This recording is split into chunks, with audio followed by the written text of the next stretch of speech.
అందరికీ నమస్కారం. దయచేసి నా ఛానల్ సబ్స్క్రైబ్ చేసుకోండి. చిన్నప్పుడు మనము సాంఘిక శాస్త్రంలో ద్వీపం దీపకల్పం అనే రెండు టాపిక్లు చదివింటాం. ద్వీపం అంటే చుట్టూ నీరు ఉండి మధ్యలో భూమి ఉంటే దాన్ని ద్వీపం అంటాం. చుట్టూ భూమి ఉండి మధ్యలో నీరు ఉంటే దాన్ని ద్వీపకల్పం అంటారు. అలాగే చుట్టూ అడవిండి మధ్యలో పెద్దిరెడ్డి రామచంద్రారెడ్డి గారి ఆక్రమణకు సంబంధించినటువంటి అడవులు ఉంటే దాన్ని అభూత కల్పం అంటారు.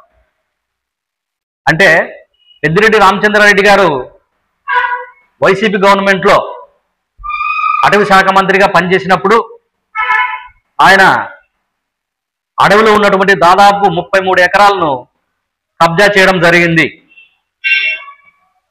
దీనికి ప్రధాన కారణం అప్పటి ముఖ్యమంత్రి వైసీపీ అధినేత జగన్మోహన్ రెడ్డి గారు ఇచ్చినటువంటి ఎలివేషన్.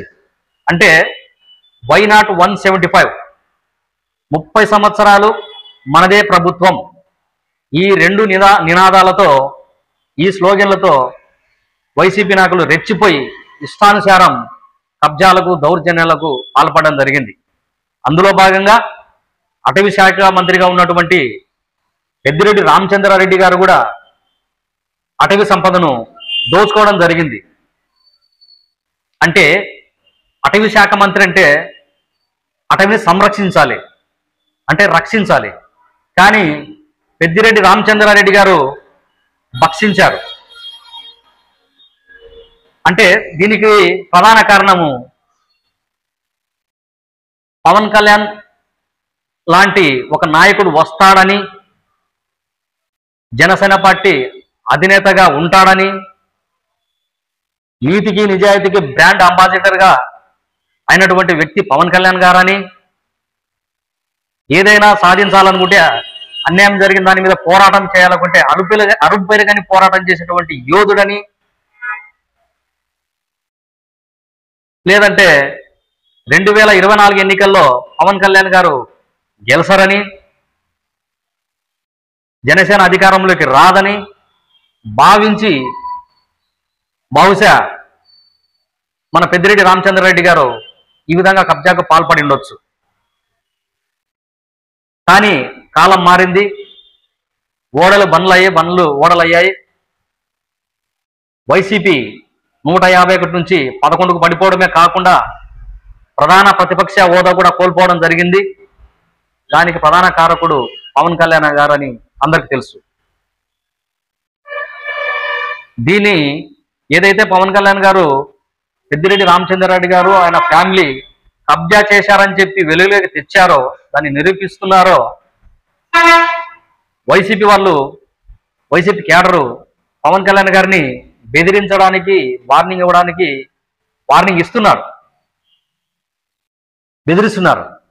నువ్వు పెద్దిరెడ్డి రామచంద్రారెడ్డి జోలికి వచ్చావు పవన్ కళ్యాణ్, నీకు మామూలుగా ఉండదు, పెద్దిరెడ్డి రామచంద్రారెడ్డితో పెట్టుకున్నావు, నువ్వు మామూలుగా ఉండదని చెప్పి పవన్ కళ్యాణ్ గారిని బెదిరిస్తున్నారు. మీరు ఇక్కడ ఒక విషయం గుర్తుపెట్టుకోవాలి. వైసీపీ క్యాడర్ 2019 నుంచి 2024 వరకు వైసీపీ అధికారంలో ఉన్న సమయంలోనే పవన్ కళ్యాణ్ గారు మీ పార్టీ అధినేత, అప్పటి ముఖ్యమంత్రి జగన్మోహన్ రెడ్డి గారిని సవాల్ చేశారు. జగన్, నిన్ను మోకాల మీద కూర్చోబెడతా, నిన్ను అధికారంలో నుంచి దించకపోతే నా పేరు పవన్ కళ్యాణే కాదు, నా పార్టీ జనసేన కాదు, రాసి పెట్టుకో, నీ అధికార మదాన్ని దించకపోతే నా పేరు పవన్ కళ్యాణ్ గారు కాదు అని చెప్పి ఆ రోజు ఆయన సవాలు విసరడం జరిగింది. అదే సవాలుకు కట్టుబడి 24లో కూటమికి 164 సీట్లు రావడం జరిగింది. జనసేన పార్టీకి 21కి 21 సీట్లు, ఎమ్మెల్యే సీట్లు, 2 ఎంపీ స్థానాలు గెలిచి ఈ భారతదేశ రాజకీయ చరిత్రలోనే ఒక చరిత్రను లిఖించడం జరిగింది. దీన్ని మర్చిపోయి వైసీపీ క్యాడరు పవన్ కళ్యాణ్ గారికి వార్నింగ్ ఇస్తున్నారు. పవన్ కళ్యాణ్ గారు భయపడే రకం కాదు. 2014 నుండి 2014లో జనసేన పార్టీ స్థాపించి ఇప్పటికి దాదాపు 12 సంవత్సరాలు అవుతుంది. ఈ 12 సంవత్సరాల్లో అలుపెరగని పోరాటం చేసిన యోధుడు పవన్ కళ్యాణ్. ఎన్నో ఆటుపాట్లు, ఎన్నో అవమానాలు, వ్యక్తిగత విమర్శలు, వ్యక్తిగత దూషణలు, ఇలాంటివన్నీ తట్టుకొని ఈరోజు జనసేన పార్టీ అధికారంలోకి రావడం జరిగింది. మీ నాయకుడైన జగన్మోహన్ రెడ్డికి సవాలు విసిరి ఆయన అధికారం కోల్పోయి మోకాళ్ళ మీద కూర్చోబెట్టినటువంటి ఘనత, చరిత్ర పవన్ కళ్యాణ్ గారిది.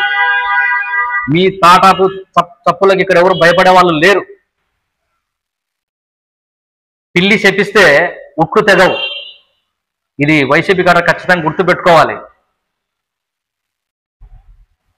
పెద్దిరెడ్డి రామచంద్రారెడ్డి ఏ తప్పు చేయకపోతే, ఎటువంటి అవినీతి చేయకపోతే దాన్ని రుజువు చేసుకోవాలి తప్ప బెదిరిస్తాం, మేము అధికారంలో ఉన్నా లేకపోయినా మేము బెదిరిస్తాం, మాదే రాజ్యం, మా ఇష్టం వచ్చినట్టు మేము ఆటలాడతామంటే మాత్రం ఇక్కడ చూస్తూ జనసేన పార్టీ కానీ, కూటమి కానీ, కూటమిలో ఉన్నటువంటి ఇతర పక్షాలు టీడీపీ, బీజేపీ కావచ్చు, చూసుకుంటే ఎవరు కూర్చోరు. స్వయాన పవన్ కళ్యాణ్ గారు ఏ శాఖ అయితే ఆ రోజు రామచంద్రరెడ్డి గారు తీసుకున్నారు, అదే శాఖను ఈరోజు పవన్ కళ్యాణ్ గారు మంత్రిగా ఆయన బాధ్యత నిర్వహిస్తున్నారు. పెద్దిరెడ్డి రామచంద్రారెడ్డి ఆయన కుటుంబ సభ్యులు తప్పు చేయకపోతే లీగల్గా నిరూపించుకోండి, మేము ఏ తప్పు చేయలేదని. బెదిరిస్తే మాత్రం ఇక్కడ భయపడే వాళ్ళు ఎవరు లేదనేది వైసీపీ గారు గుర్తు పెట్టుకోవాలి. ఇది వైసీపీ ప్రభుత్వం కాదు, ఇది కూటమి ప్రభుత్వం.